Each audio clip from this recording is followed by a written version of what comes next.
Good morning student, class 9। आज हम पढ़ेंगे चैप्टर 5 गद्य खंड का।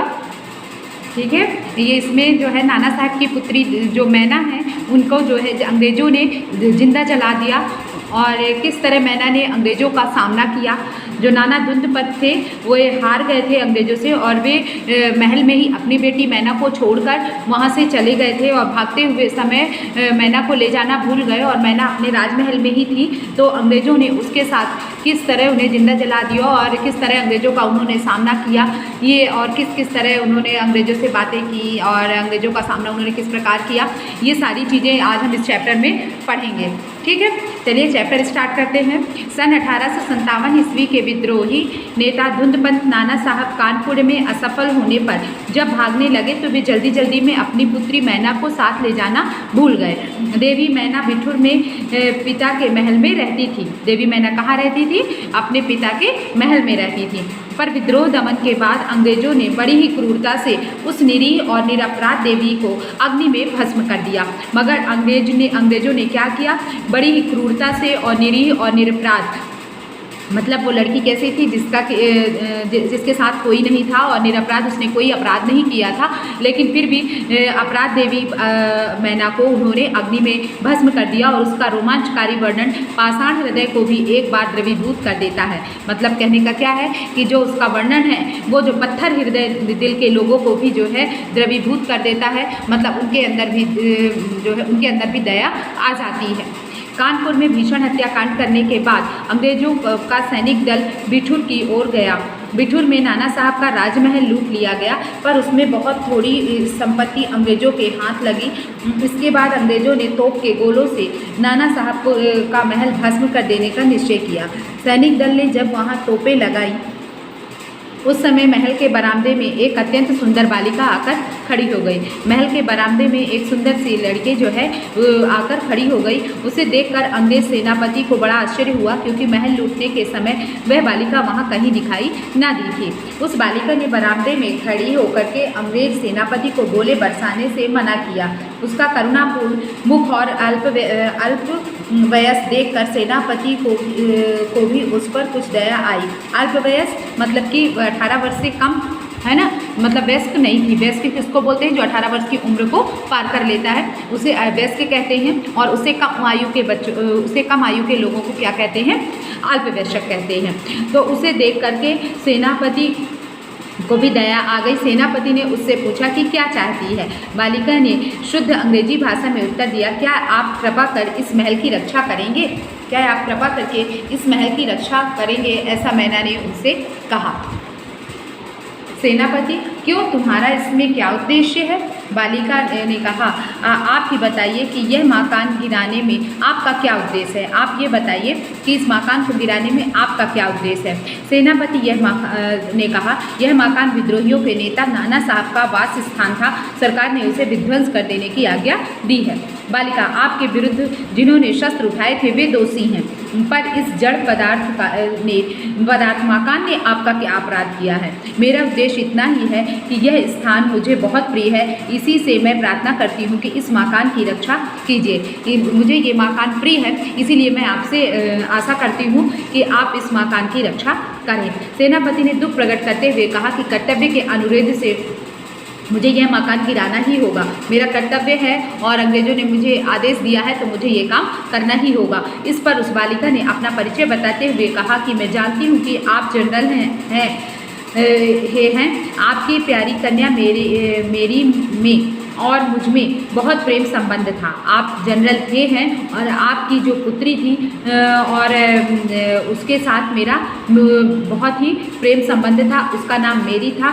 कई वर्ष पूर्व मेरे पास बराबर आती थी और मुझे हृदय से चाहती थी। उस समय आप भी हमारे यहाँ आते थे और मुझे अपनी पुत्री के ही समान प्यार करते थे।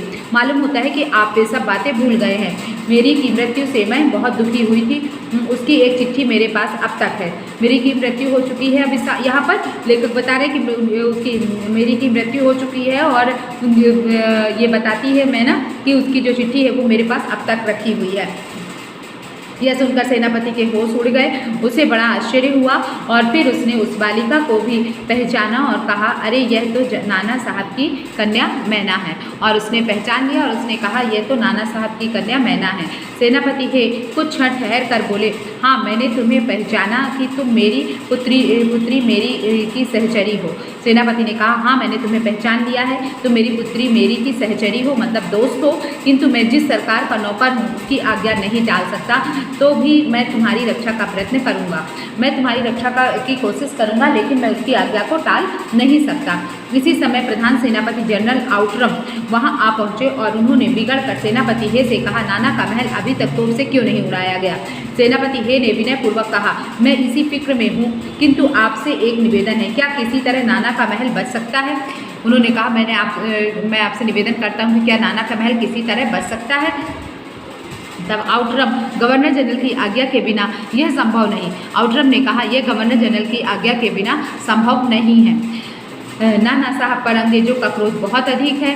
नाना के वंश या महल पर दया दिखाना असंभव है। वे अंग्रेज जो है बहुत क्रोधित हैं और इसलिए उनके जो महल है उस पर दया दिखाना सही नहीं है। सेनापति हे तो लॉर्ड कैनिंग को इस विषय का एक तार देना चाहिए। आउटरम, आखिर आप ऐसा क्यों चाहते हैं।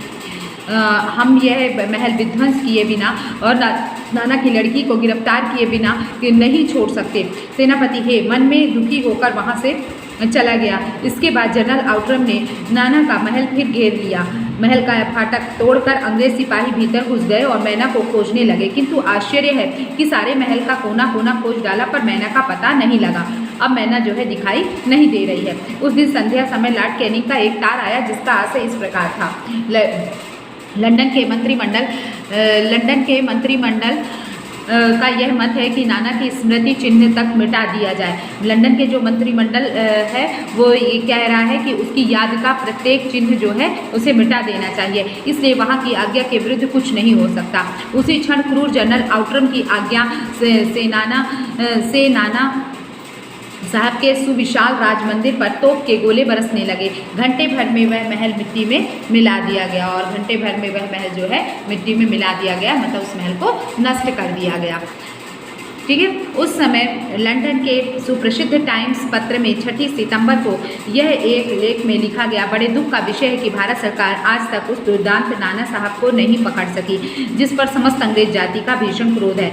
जब तक हम लोगों के शरीर में रक्त रहेगा तब तक कानपुर में अंग्रेजों के हत्याकांड का बदला लेना हम लोग ना भूलेंगे। उस दिन पार्लियामेंट की हाउस ऑफ लॉर्ड्स सभा में सर टॉमस हे की एक रिपोर्ट पर बड़ी हंसी हुई, जिसमें सर हे ने नाना की कन्या पर दया दिखाने की बात लिखी थी।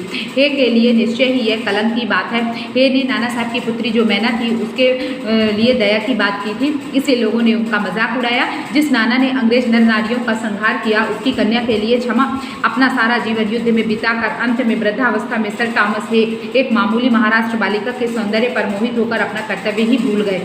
हमारे मत से इस तरह लोगों ने उनको उलाहना देना उन्हें शुरू कर दिया।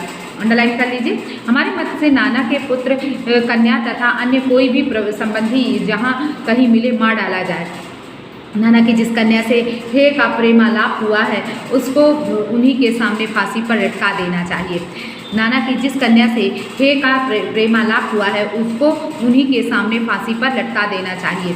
तो अंग्रेजों ने यह निर्णय लिया कि जो ये प्रेमालाप उनका हुआ है उसी के सामने उसे फांसी पर चढ़ा देना चाहिए। सन 57 के सितंबर मास में अर्धरात्रि के समय चांदनी में एक बालिका स्वच्छ उज्ज्वल वस्त्र पहने हुए नाना साहब के भग्नावशेष प्रसाद के ढेर पर बैठी रो रही थी। अब भग्नावशेष मतलब कि महल उसे कहते हैं, जब भवन नष्ट हो जाता है तो जो अवशेष बचते हैं मतलब उसके जैसे ईंटें पत्थर बालू जो भी है तो उसे क्या कहेंगे, अवशेष कहेंगे। तो प्रसाद मतलब महल के ढेर मतलब महल नष्ट हो चुका है और उसके ढेर पर बैठी हुई मैना रो रही थी। पास ही जनरल आउटरम की सेना भी ठहरी थी। कुछ सैनिक रात्रि के समय रोने की आवाज़ सुनकर वहां गए। बालिका केवल रो रही थी, सैनिकों के प्रश्न का कोई उत्तर नहीं देती थी। इसके बाद कराल रूपधारी जनरल आउटरम भी वहां पहुंच गया। वह उसे तुरंत पहचान कर बोला, ओह यह नाना की लड़की मैना है। पर वह बालिका किसी और न देखती थी और न अपने चारों ओर सैनिकों को देखकर जरा भी डरी। जनरल आउटरम ने आगे बढ़कर कहा, अंग्रेज सरकार की आज्ञा से मैंने तुम्हें गिरफ्तार किया है। मैना उसके मुंह की ओर देखकर आर्त स्वर में बोली, मतलब दुखी स्वर में बोली, मुझे कुछ समय दीजिए जिसमें आज मैं यहाँ भी जी भरकर रो लूँ। मुझे कुछ समय दे दीजिए जिससे मैं कि जी भर के रो सकूँ। पर पाषाण हृदय वाले जनरल ने उसकी अंतिम इच्छा भी पूरी होने ना दी। उसी समय मैना के हाथ में हथकड़ी पड़ी और वह कानपुर के किले में लाकर कैद कर दी गई। उस समय महाराष्ट्रीय इतिहासवेत्ता महादेव चिटनवीस के बाखर पत्र में छपा था, कल कानपुर के किले, अंडरलाइन कर लीजिए इसे, कल कानपुर के किले में एक भीषण हत्याकांड हो गया। नाना साहब की एकमात्र कन्या मैना धधकती हुई आग में जलकर भस्म कर दी गई। भीषण अग्नि में शांत और सरल मूर्ति उस अनुपमा बालिका को जलती देख सबने उसे देवी समझकर प्रणाम किया। उसे जब लोगों ने उन्हें जलते हुए देखा तो उन्हें देवी समझकर उन्हें प्रणाम किया।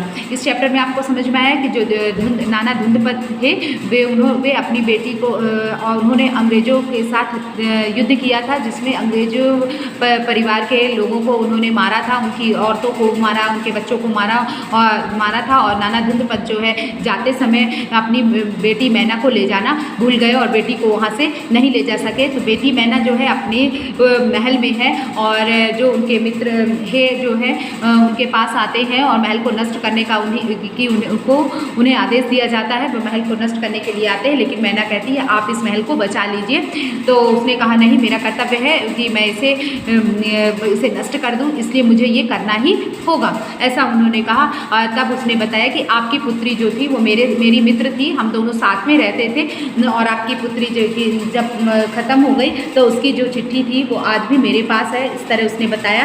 तब उसे याद आ जाता है कि हाँ मेरी और इसकी जो है मेरी बेटी की और इसकी मैना की दोस्ती थी, उसे याद आ जाता है। फिर वह रिक्वेस्ट करता है सरकार से कि उस बेटी को ना मारा जाए, लेकिन अंग्रेज जो है वो कहते हैं नहीं, उसको दया नहीं आई तो हम भी उसे मारेंगे। और उस तरह मैना को जो है अपने जो भग्नावशेष महल नष्ट हो चुका है और महल नष्ट होने के बाद उस पर बैठी रो रही थी, तभी जो है आउटरम आ जाता है और आउटरम आकर के उसे महल में कैद कर लेता है और वह अंतिम विनती करती है कि मुझे जो है रोने का मौका दिया जाए, लेकिन वह अंतिम इच्छा भी पूरी नहीं की जाती और दूसरे दिन उन्हें जला दिया जाता है। और उस हत्याकांड में जब उसे जिंदा जला दिया जाता है तो उसे देख करके लोगों ने उसे देवी का नाम दिया और देवी कहकर उसे सब लोगों ने प्रणाम किया। ठीक है, चैप्टर समझ में आया? जो नहीं समझ में आया उसे डाउट क्लास में पूछ लीजिएगा।